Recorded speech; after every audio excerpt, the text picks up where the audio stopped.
On April 12, 1961, a Soviet Air Force pilot named Yuri Gagarin rocketed out of obscurity and into history when he orbited the Earth in his Vostok 1 spacecraft.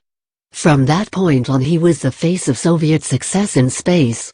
His winning smile was broadcast around the world.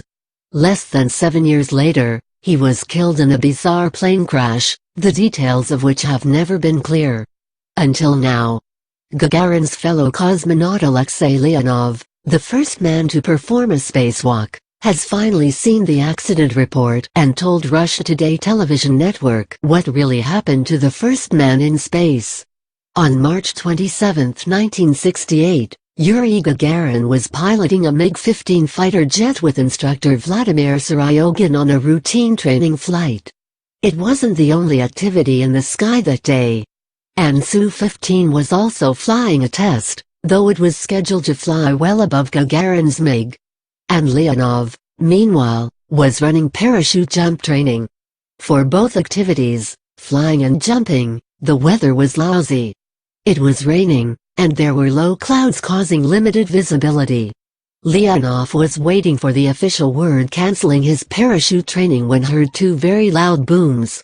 The first was the sound of an airplane breaking the sound barrier, the second was a crash. They were seconds apart, followed by silence. He knew something was wrong. When a team of investigators found the crash site, they found Soroyogin's body but no sign of Gagarin. The brief hope that the first man in space had ejected in time was dashed when his remains were found the next day. Leonov identified him by a mole on his neck.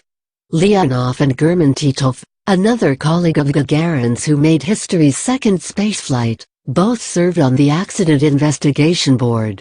Leonov spoke to witnesses who saw the Su-15 streaking out of the clouds with its tail smoking and burning, a clear sign that its afterburner was working.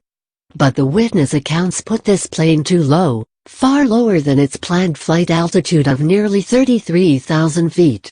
It was seen low, closer to the 2,000-foot mark where Gagarin's plane had been flying. But the official report never mentioned the Su-15. Instead, it blamed the crash on pilot maneuvers. Gagarin and Soroyogin likely swerved to avoid hitting a bird, a move that put them into a tailspin and unrecoverable dive. It was an explanation that might have satisfied civilians, but aviation professionals knew this was hardly a possibility. In the years and decades that followed, rumors swirled about Gagarin's death. Had Gagarin been drinking?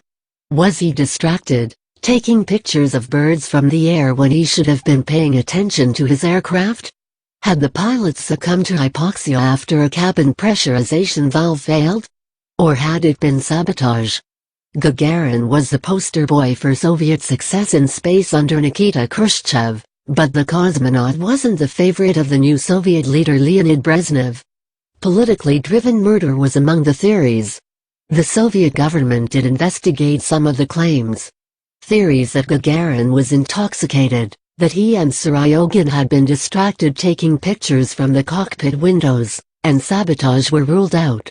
As was flight controller action. The KGB found no evidence that crews on the ground had provided the pilots with bad weather data. But all these non-causes didn't point to a cause. It's been a mystery for 46 years. Now, a newly released document has solved the case. The declassified report has confirmed that an Su-15 fighter jet was flying an unauthorized path close to Gagarin's MiG-15.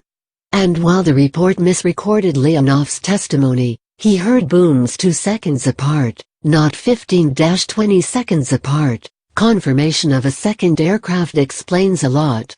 A larger aircraft like the Su-15 has the power to roll a smaller plane like a MiG-15 over in its wake if the two come too close to one another. Leonov's memory of booms 2 seconds apart suggests they were somewhere around 30 feet from one another. That's close enough for the Su-15 to shake the MiG from the sky. There was also new data in the report. It seems Gagarin's plane hit the ground traveling at close to 470 miles per hour, and there was just 55 seconds between the pilot's last communication and impact with the ground. This information has been fed into a computer and various simulations of the accident run. It turns out that the only viable explanation for the crash is that the Su-15 flew too close to the MiG. The force of the larger aircraft flipped the smaller, forced it into a spiral dive towards the ground. The last missing part of the story is the name of the Su-15 pilot, and that's a detail we'll likely never know. Leonov isn't allowed to name names of the pilot, the former